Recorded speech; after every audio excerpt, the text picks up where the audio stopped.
इकबाल जी, आप किस तरह से देख रहे हैं भारत मंडपम में जो मतलब घटनाक्रम हुआ है, उससे क्या भारतीय जनता पार्टी को मौका मिल गया है या फिर कांग्रेस पार्टी ने सही किया है, क्या किया है मतलब? नहीं, मुझे ऐसा लगता है कि जिस तरीके से केपी साहब ने कहा कि एक मौका बीजेपी को मिल गया है जिसको लेकर के वो एक रायता फैलाएगी। हालांकि बीजेपी इस पूरे मामले के अंदर घिर चुकी थी, चाहे वो गलगोटिया यूनिवर्सिटी हो या टैरिफ का मामला हो, इजराइल मामला हो। देखिए, हर मामले के अंदर लगातार आप देखोगे इस पूरे मामले के अंदर जितनी भी सूचनाएं आ रही है कि अगर नए विजिट की इजराइल की जो बात आ रही है, वो भी इजराइल से पता लगा है भारत के अंदर कि भारत के प्रधानमंत्री जो है यात्रा पे जाए। जैसे केपी मलिक साहब ने कहा कि कल बोर्ड ऑफ पीस की टॉक के अंदर 5 से 11 हो गए, तो ये भी हम्म। वहीं से जानकारी मिल रही है। दूसरा, हम क्या खरीदेंगे, कैसे खरीदेंगे, हमारे टैरिफ कैसे होंगे, वो भी सारी जानकारियां हमको आजकल विदेशों से मिलती है। हम्म। तो यहाँ देश से हमको कुछ पता लगता नहीं है। देश से ये पता लगता है कि भाई किसकी गाय चोरी हो गई है, किसकी गाय चोरी हो सकती है, या कहाँ हालात हो सकते हैं, फर्जी वोटिंग कहाँ हो सकती है, इस तरह की चीजें मिल रही है। बाकी लेकिन विदेश नीति की बात हो या जितनी भी बातें हो, वो सारी ही बाहर से हमको मिल रही है। और दूसरी, जिस तरीके से भी एक्सट्रीम फाइल का मामला जिस तरीके से पूरी दुनिया के अंदर टूट पकड़ा हुआ है, आप देखिए कि यूके हो, नॉर्वे हो, हर जगह लोग इस्तीफा दे रहे हैं, गिरफ्तारियां हो रही है, लेकिन हम इस पूरे मामले के अंदर चर्चा भी नहीं कर रहे। तो इसकी हम्म। सबसे बड़ी वजह है कि मुझे लगता है कि अस्सीम के अंदर जिस तरीके से शुरुआत में ये बातें निकल के आई थी कि देश के पहले प्रधानमंत्री जो है वो इजराइल गए थे, वो नरेंद्र मोदी थे, और उन्हीं को लेकर के अस्सीम ने कहा था डांस और सिंग की बात। तो मुझे ये सारी चीजें धीरे धीरे करके क्लब हम करके देखे तो ये सारी सत्य होती हुई नजर आ रही है कि जिस तरीके से अमेरिका के साथ हमारे रिश्ते बिगड़े हुए हैं, माय फ्रेंड डोनाल्ड ट्रम्प जो है वो जो नाराज चल रहे हैं, और अचानक हमारे प्रधानमंत्री का जो विदेश दौरा वहां पर है। हालांकि इस पूरे मामले के अंदर अब तक ये स्पष्ट नहीं है कि हम दौरा क्यों कर रहे हैं, क्या होगा, क्या चीजें हैं।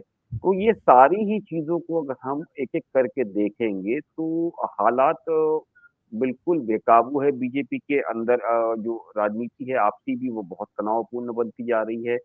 दूसरा, बगावत के सुर नजर आ रहे हैं। हालांकि इस पूरे मामले के अंदर कांग्रेस का ये कदम आज का जो है ना, थोड़ा सा मुझे लगता है बीजेपी के अंदर जान डालने वाली कोशिश कर गया। जिस तरीके से उन्होंने कपड़े उतारे, उसके अंदर एक बीजेपी को तो मिला ही मिला, साथ के अंदर देश का को लेकर के भी थोड़ा सा मुझे लगता है कि मामला बिगड़ा है, क्योंकि एआई समिट जो है वो देश को रिप्रेजेंट कर रहा था। थोड़ा सा अगर वो समझदारी से काम लेते तो शायद एक बड़ा सही कदम होता कांग्रेस के लिए, खास करके हिमांशु।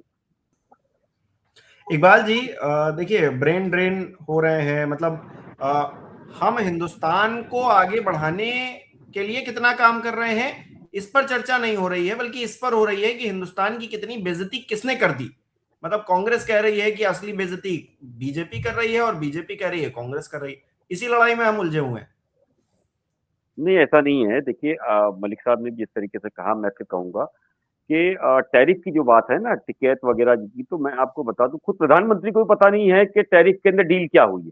वो भी अमेरिका से पता लग रही है। कमाल इस बात का। अच्छा, और आपने कहा कि हम रिसर्च नहीं कर रहे। देखिए, किसने कहा हमारा रिसर्च का बजट नहीं है? हमने पिछले कुछ सालों में जो बहुत बढ़िया रिसर्च किया है। देखिए, काशी का आप ज्ञान व्यापी परिषद देख लीजिए। इससे पहले किसी को पता था कि मस्जिद मंदिर वाला मामला है? नहीं था। दूसरा, कृष्ण जन्मभूमि की हम बात करें, ये शाही ईदगाह मथुरा की, क्या आइडिया था कुछ सालों पहले? नहीं था। भोगशाला कमाल मौला मस्जिद धार मध्य प्रदेश, फिर संबल जामा मस्जिद हो गई, कुतुब परिसर, ये जितनी चीजें हैं, देखिए जिसका जिसको शौक होता है उसी के अंदर तो डेवलपमेंट में R&D में पैसे डाले जाते हैं। तो हम उन्हीं सीचों का तो पैसा डाल रहे हैं, सारी चीजों का। हमको क्या मतलब है एआई से क्या होगा? एआई के दौर में हमारे तो बजट में भी एआई का नाम नहीं लिया गया है कि एआई को बजट के अंदर हम पेश करें इस तरीके से कि बजट में कितना बजट होगा, उसका भी हमने जिक्र नहीं किया है। और पूरे आप चीजों को समझिए कि 2010 से ही, जैसे पूरी साहब की बात आई, केपी मलिक साहब बहुत सीनियर है, मुझे लगता है कि इनको पूरी नॉलेज में है कि 2010 से ही जितने उस तरीके के आईएएस आईपीएस थे,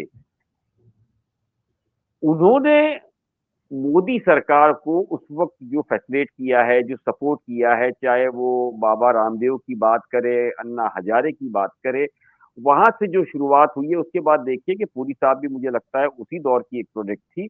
ऐसे जिस तरीके के जितने ऑफिसर्स थे, ब्यूरोक्रेट्स रहे हैं, वो सारे मजे कर रहे हैं, उनको एक से एक कद दिए गए हैं, एक से एक अवार्ड से नवाजा गया है, वो आज भी गुड बुक्स के अंदर।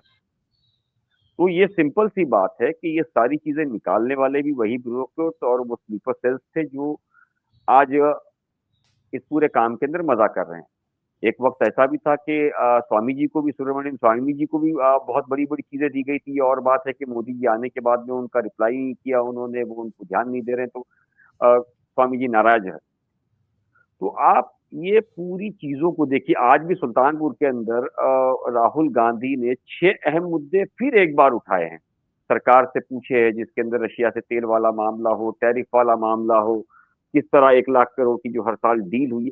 तो इस तरह की चीजें जो है वो उठाई जा रही है, लेकिन सरकार जो है पूरे मामले को लेकर के खामोश है। आप देखिए, आप पिछले कुछ दिनों से अगर हिमांशु बात करें, तो आप देखिए कि विपक्ष जो है वो लगातार ये बेरोजगारी का मुद्दा उठा रही है। उसका कहना है कि डिग्रियां बढ़ रही है, नौकरी कम है, सरकारी भर्तियां धीमी है, पेपर लीक का मामला उठा रही है, कॉन्ट्रैक्ट और अग्निवीर जैसे अस्थायी नौकरी का मामला उठा रही है। वहीं पे सरकार अगर बात करें हम सरकार की, तो सरकार का अभी मानना ये है कि स्टार्टअप इंडिया जो है वो बहुत बढ़िया है, स्किल इंडिया बहुत बढ़िया चल रहा है, इंफ्रास्ट्रक्चर रोजगार मिल रहा है, प्राइवेट सेक्टर के अंदर काफी जॉब्स है। तो आप ये सारी चीजों को देखिए कि इस पूरे मामले में एक दूसरे को सिर्फ भटकाने वाली बात कर रही है। जहां विपक्ष गैस सिलेंडर को लेकर के, पेट्रोल डीजल को लेकर के, खाने पीने की चीजों को लेकर के बात कर रही है, वहीं सरकार जो है वैश्विक महंगाई हो गई, मुफ्त राशन योजना, इंफ्रास्ट्रक्चर, इस तरह पे एक दूसरे को ये खेला जा रहा है और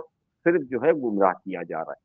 और कपिल मलिक साहब ने बिल्कुल सही कहा कि यूपी के अंदर अखिलेश सरकार हो या विपक्ष की बड़ी पार्टियां हो, वो सरकार के सामने सही रिश्ते अपना सवाल उठा नहीं पा रही है। अपने सही रिश्ते एक तरीके से देखने जाओ तो वो जिस तरीके से बीजेपी खुल खुल करके छोटे छोटे मुद्दों पर बाहर आ जाती थी, उस तरह का प्रेजेंटेशन नहीं दे पा रही है।